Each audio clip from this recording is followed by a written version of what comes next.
Islam bermula pada tahun 622 ketika wahyu pertama diturunkan kepada Rasul yang terakhir, yaitu Muhammad bin Abdullah di Gua Hira, Arab Saudi. Ketika Muhammad SAW berusia 40 tahun, ia mulai mendapatkan wahyu yang disampaikan malaikat Jibril, dan sesudahnya selama beberapa waktu mulai mengajarkan ajaran Islam secara tertutup kepada para sahabatnya. Ajaran Islam kemudian juga disampaikan secara terbuka kepada seluruh penduduk Mekah, yang mana sebagian menerima dan sebagian lainnya menentangnya. Pada tahun 622 Masehi, Muhammad dan pengikutnya berpindah ke Madinah. Di Madinah, Muhammad dapat menyatukan orang-orang Ansor dan Muhajirin, sehingga semakin kuatlah umat Islam. Keunggulan diplomasi Muhammad pada saat perjanjian Hudaybiyah menyebabkan umat Islam memasukkan fase yang sangat menentukan. Banyak penduduk Mekah yang sebelumnya menjadi musuh kemudian berbalik memeluk Islam, sehingga ketika penaklukan kota Mekah oleh umat Islam tidak terjadi pertumpahan darah. Ketika Muhammad wafat, hampir seluruh jazirah Arab telah memeluk agama Islam. Khalifah Rasyidin dengan kepemimpinan Abu Bakar dan dilanjutkan oleh kepemimpinan Umar bin Khattab, Utsman bin Affan, dan Ali bin Abu Thalib. Pada masa ini, umat Islam mencapai kestabilan politik dan ekonomi. Islam periode Khalifah Rasyidin, kepemimpinan umat Islam berganti dari tangan ke tangan dengan pemimpinnya yang juga disebut kafilah.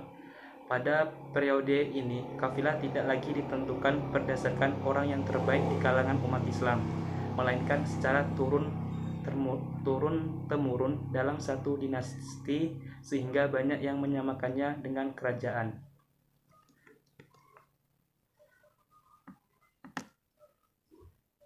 Luasnya wilayah penyebaran agama Islam dan terpercayanya kekuasaan kekhalifahan yang sudah dimulai sejak abad ke-8 menyebabkan munculnya berbagai otoritas kekuasaan terpisah yang terbentuk kesultanan.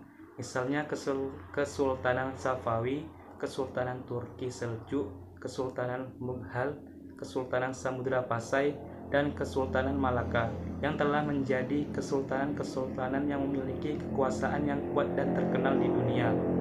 Meskipun memiliki kekuasaan terpisah, kesultanan tersebut secara nominal masih menghormati dan menganggap diri mereka bagian dari kekhalifahan Islam.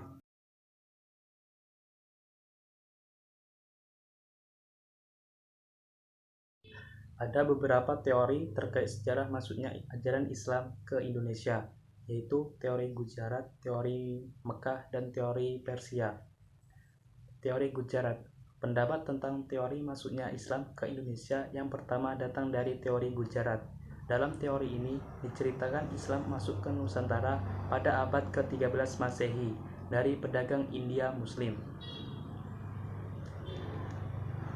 Teori Mekah. Pasalnya, menurut Hamka, bangsa Arab pertama kali ke Indonesia membawa ajaran Islam dan diikuti Persia dan Gujarat. Adapun disebutkan masuknya Islam terjadi sebelum abad ke-13 Masehi, yakni 7 Masehi atau abad pertama Hijriah. Teori Persia. Teori masuknya Islam ke Indonesia terakhir adalah Persia yang dicetuskan oleh Husain Jajadiningrat. Dijelaskan bahwa Islam masuk ke Indonesia dari Persia singgah di Gujarat pada abad ke-13 Masehi. Hal ini terbukti dari kebudayaan Indonesia yang memiliki persamaan dengan Persia.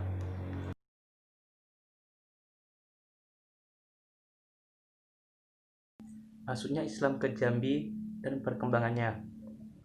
Banyak versi lain yang dikemukakan tentang masuknya Islam ke Jambi, baik yang kita peroleh dari cerita tradisional maupun catatan resmi sejarah dan sumber lokal. Dari sumber lokal kita ketahui bahwa orang yang pertama membawa Islam ke Jambi adalah seorang berkebahasaan Turki bernama Ahmad Salim. Beliau adalah seorang saudagar yang diutus oleh ayahnya dari Turki untuk melakukan perdagangan ke Asia atau Jambi. Ahmad Salim kemudian menikah dengan salah seorang putri Raja Adityawarman. yang beragama Buddha dan dikenal dengan gelar Putri Selaras Pinang Masa, yang kemudian menganut agama Islam. Selain itu, Ahmad Salim mulai mengembangkan agama Islam dan mengikis pengaruh agama Buddha. Ahmad Salim diberi gelar Datuk Paduka Berhalo dan beliau dianggap sebagai orang pertama yang menyebarkan agama Islam di Jambi. Dalam versi lain diceritakan bahwa Ahmad Salim atau Datuk Paduka Berhalo mempunyai anak yang bernama Orang Kayu Hitam. Sebagai seorang raja, ia berhasil menyebarluaskan agama Islam di tanah Melayu, Jambi dengan mengembangkan semboyan adat bersendi syara bersendi kitabullah, syara mengato adat pemakai. Kemudian ia mengislamkan saudara sepupunya dari Pagaruyung yang kemudian dinobatkan sebagai Sunan Pijuan serta Sunan Kembang Seri. Setelah Orang Kayu Hitam wafat, ia diteruskan oleh putranya yang bernama Pangeran Hilang di Aek yang bergelar Penembahan Rantau Kapas. Setelah beliau berhasil membangun pondasi Islam, akhirnya pada abad ke-17 Masehi berdirilah Kesultanan pertama di Jambi yang berdasarkan Islam dengan raja pertamanya Sultan Abdul Qahar.